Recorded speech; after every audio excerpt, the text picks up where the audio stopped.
Let's turn to vaccines. We've been working with the federal government on this. I had a conversation a couple hours ago with the vice president about this, and we continue to learn more, and this continues to be fine-tuned, and this will be a work in progress. This is not something that we're going to set it and it's just going to go. It's going to be continued to be fine-tuned. But let me repeat what the main objectives are. I think these are the same objectives we have as the federal government has, and I think it's the kind of universal objectives. One is to save lives, to cover the most vulnerable people as quickly as we can, people who are in a situation where they're more likely to get it, and if they do get it, or more likely not to have good outcomes. The second is to slow the spread of the virus. And third objective, one more certainly, is to make sure that our healthcare workers, those people who are on the front line, risking their lives, and those people who we rely on, not just for help with COVID patients, but with others, that they are able to do their jobs and that we can do everything that we can to keep them safe. So as we look at the objectives, we'll be starting, we hope, the middle of this month in phase 1A. The priorities that we have set are consistent with the priorities that have been given by the CDC. And I want to go through these in just a general description. There may certainly be different groups that have been left out, but I'm trying to give you all an understanding of how this is going to work. As we begin phase 1 of the vaccine distribution, we hope that is around December 15th. The following are the priorities. And these are priorities not in order. They are all the priorities that we will be working to get the vaccine out to just as quickly as we can. Healthcare workers and personnel who are involved in the care of COVID-19 patients.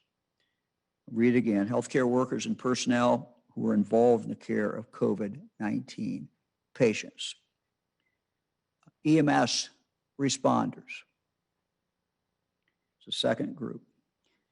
Then we come to a series that I'm going to read to you of different groups, but they really all come under this definition, and that is that we will prioritize vulnerable individuals who live together in close proximity and those who care for them.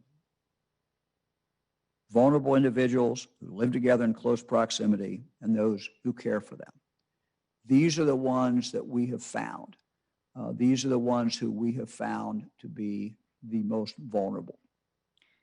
This would include residents and staff at nursing homes, residents and staff at assisted living facilities, patients and staff at state psychiatric hospitals,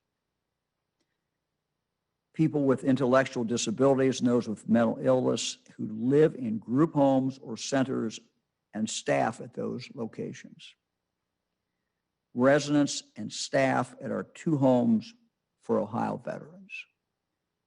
So these would be examples of individuals who will be in Group 1A.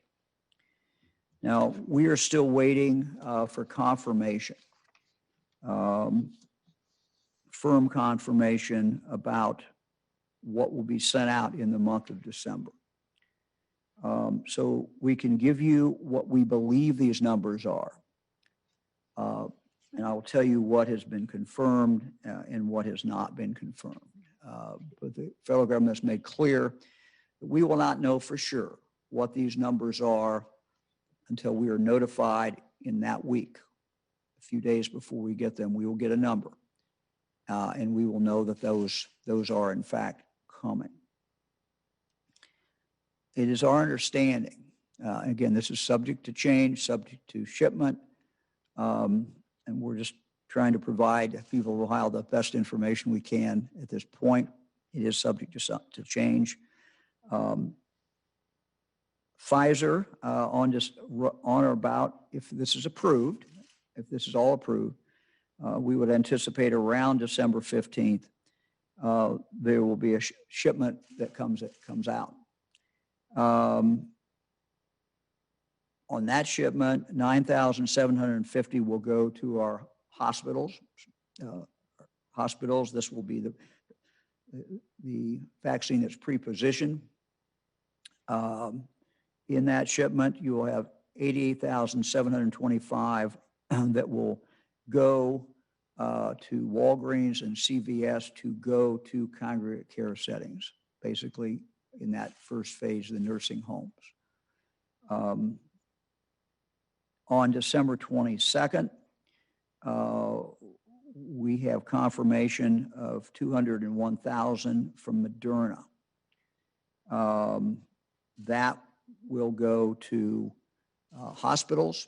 98 hospitals have been signed up, 108 health departments.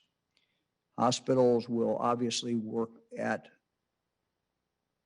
vaccinating those who are dealing with COVID patients. Health departments will distribute this to people like EMS. They will vaccinate people who are EMS, home health care workers, for example.